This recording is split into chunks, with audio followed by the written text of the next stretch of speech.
ഏകാദശി വ്രതത്തിൻ്റെ പ്രാധാന്യം എന്താണ്? ഏകാദശി വ്രതം നോൽക്കുന്നത് കൊണ്ട് സർവ പാപങ്ങളും നശിക്കുന്നു. വ്രതങ്ങൾക്ക് പരിശുദ്ധതയും പാവനതയും കൽപ്പിച്ചിരിക്കുന്ന നമ്മുടെ പൂർവികർ അതിൻ്റെ ഗുണഫലങ്ങൾ ഏറെ അനുഭവിക്കുവാനായിട്ട് ഏകാദശി വ്രതം അനുഷ്ഠിക്കുന്നവർ ആ ദിനത്തിൽ പൂർണ്ണ ഉപവാസത്തിലിരിക്കണമെന്നാണ് നിഷ്കർഷിച്ചിരിക്കുന്നത്.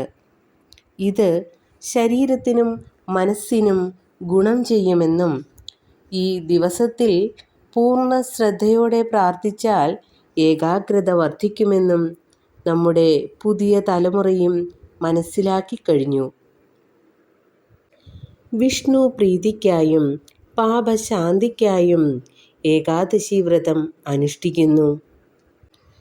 പ്രായഭേദമന്യേ ഏവർക്കും ഏകാദശി വ്രതം അനുഷ്ഠിക്കാവുന്നതാണ്. പൊതുവെ സ്വീകരിച്ചു വരുന്ന ഏകാദശി വ്രതാനുഷ്ഠാന വിധി ഇപ്രകാരമാണ്.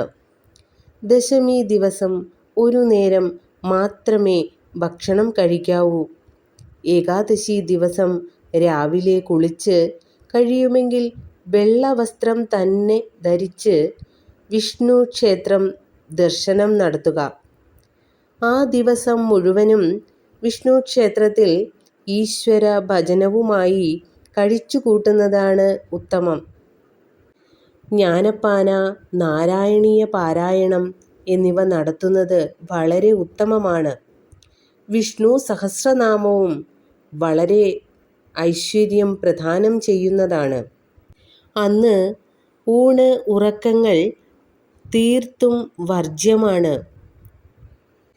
ഏകാദശി ദിനത്തിലെ പൂർണ്ണ ഉപവാസം എല്ലാവർക്കും സാധിച്ചു എന്ന് വരികയില്ല.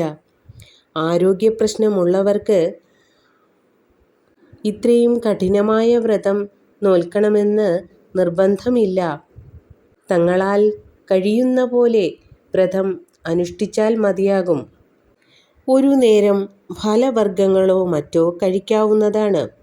നെല്ലരിച്ചോറ്, അരി കൊണ്ടുള്ള പലഹാരങ്ങൾ തുടങ്ങിയവ അന്ന് തീർത്തും ഉപേക്ഷിക്കേണ്ടതാണ്. ഏകാദശി വ്രതം അനുഷ്ഠിക്കുന്നവർ ആ ദിവസങ്ങളിൽ അരിയാഹാരം നിർബന്ധമായും ഉപേക്ഷിക്കണം എന്നാണ് വിധി. ഭാഗവത പാരായണം നടത്തുന്നത് വളരെ ഉത്തമമായ ഒരു കാര്യമാണ്. ഇതിനൊന്നും കഴിയാത്തവർ നാരായണ നാരായണ എന്ന മന്ത്രം ജപിച്ചാൽ മതിയാകും. അന്നേ ദിവസം പകലുറക്കം പാടില്ല. സത്യം, ക്ഷമ, ദയ, ദാനം, ഈശ്വരാരാധന എന്നിവ വ്രതാനുഷ്ഠാനത്തിൻ്റെ ഫലപ്രാപ്തിക്ക് ആവശ്യം വേണ്ട ഘടകങ്ങളാണ്. വിശന്നിരിക്കുന്ന ഒരുവന് ആഹാരത്തോടുള്ള ആഗ്രഹമാണ് നിയന്ത്രിക്കാൻ ഏറ്റവും വിഷമകരമായിട്ടുള്ളത്.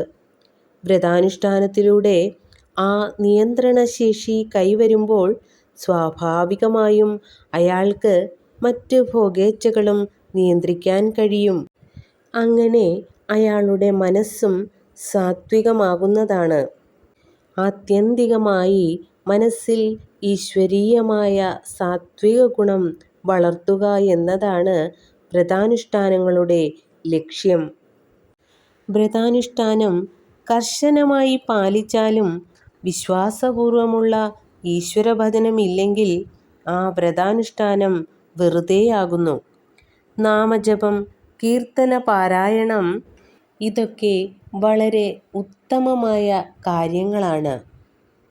ഒരു വർഷത്തിൽ 24 ഏകാദശികളാണ് വരുന്നത്. ഏവരും ഏകാദശി വ്രതമനുഷ്ഠിച്ച് വിഷ്ണു പ്രീതി നേടിയെടുക്കുക. നാരായണ നാരായണ.